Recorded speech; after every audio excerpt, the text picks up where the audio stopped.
आप सबका मेरे YouTube चैनल पर स्वागत है।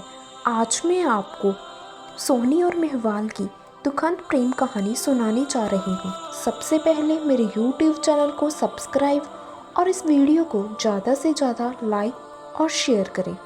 यह बात 18वीं शताब्दी की है, जब तुल्ला नामक कुम्हार के घर एक सुंदर लड़की सोहनी का जन्म हुआ। उसका परिवार कुम्हार समुदाय से था और उत्तरी पंजाब के गुजरात शहर में रहता था। उस समय चेनाब नदी के तट पर गुजरात, बुखारा और दिल्ली के बीच व्यापार मार्ग पर एक कारवा सराय था। जैसे जैसे सोहनी बड़ी हुई, उसने अपने पिता के बर्तन सजाने में मदद की। कहा जाता है कि उनकी दुकान नदी के किनारे रामप्यारी महल के पास थी। जैसे ही सोहनी और मग चाक से उतरते, वह उन पर कलात्मक डिज़ाइन बनाती और उन्हें बिक्री के लिए रख देती।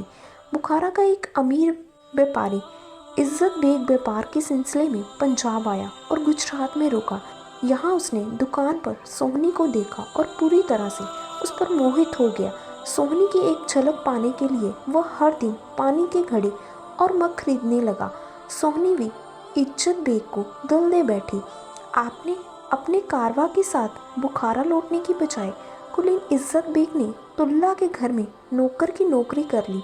वह उनकी भैंसों को चराने भी ले जाता था।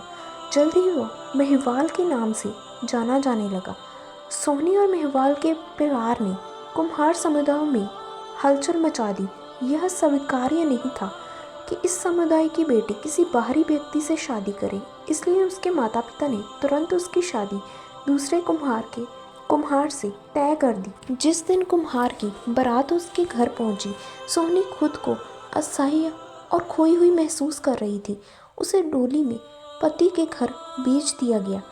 इज्जत बेग ने संसार को त्याग दिया और एक फकीर के रूप में रहना शुरू कर दिया। जब उसे सोहनी के विवाह की खबर पता लगी, वह अंत सोहनी के नए घर से चेनाब नदी के पार एक छोटी सी झोंपड़ी में चला गया। रात के अंधेरे में जब दुनिया गहरी नींद में सो रही थी, वो प्रेमी नदी के किनारे मिलते। इज्जत नदी के किनारे आता और सोहनी एक पके हुए घड़े की मदद से तैरते हुए उससे मिलने आती। मेहवाल वो नियमित रूप से एक मछली पकड़ता और उसे उसके लिए लाता। ऐसा कहा जाता है कि एक बार पानी के तेज बहाव के कारण वो मछली नहीं पकड़ सका, तो मेहवाल ने अपनी चाक का एक टुकड़ा काटा और उसे भून लिया। पहले तो सोहनी को इसका एहसास नहीं हुआ, लेकिन फिर उसने इज्जत को बताया कि इस मछली का स्वाद अलग है। जब उसने अपना हाथ उसके पैर पर रखा, तो उसे एहसास हुआ कि मेहवाल ने क्या किया, और इससे एक दूसरे के लिए उनका प्यार और भी मजबूत हो गया। इस बीच उनके मिलन की अफवाहें फैल गई। एक दिन सोहनी की भाभी ने उसका पीछा किया और वह छिपने की जगह देखी जहाँ सोहनी ने अपना मिट्टी का घड़ा रखा था। उसने अपनी माँ सोहनी की सास को सूचित किया और सोहनी के पति को बताने की बजाय महिलाओं ने निर्णय अपने हाथों में लेने और मामले को खुद खत्म करने का फैसला किया। अगले दिन भाभी ने सख्त पके हुए घड़े को हटा दिया और उसकी जगह पर एक कच्चा घड़ा रख दिया। उस रात जब सोहनी ने घड़े की मदद से नदी पार करने की कोशिश की, तो वह पानी में घुल गया और सोहनी डूब गई। नदी के दूसरी ओर से मेहवाल ने सोहनी को डूबते हुए देखा और उसे बचाने के लिए नदी में कूद गया और वह भी डूब गया। इस प्रकार प्रेमी युगल मृत्यु में फिर से मिल गए।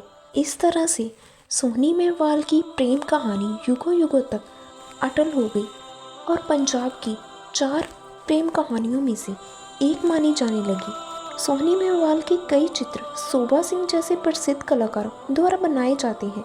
इन चित्रों के लोक संस्करण उदाहरण के लिए कांगड़ा शैली में आमतौर पर पूरे पंजाब क्षेत्र में पाए जाते हैं। सोहनी मेहवाल की दरगाह सिंध के संगर जिले के शहादतपुर में स्थित है। यह दरगाह शाहपुर चक्कर रोड पर है और इसे ऐतिहासिक स्थल भी माना जाता है। आपको मेरी यह स्टोरी कैसी लगी मुझे कमेंट बॉक्स में बताएं और जल्द से जल्द मेरे इस चैनल को सब्सक्राइब, लाइक और शेयर करें।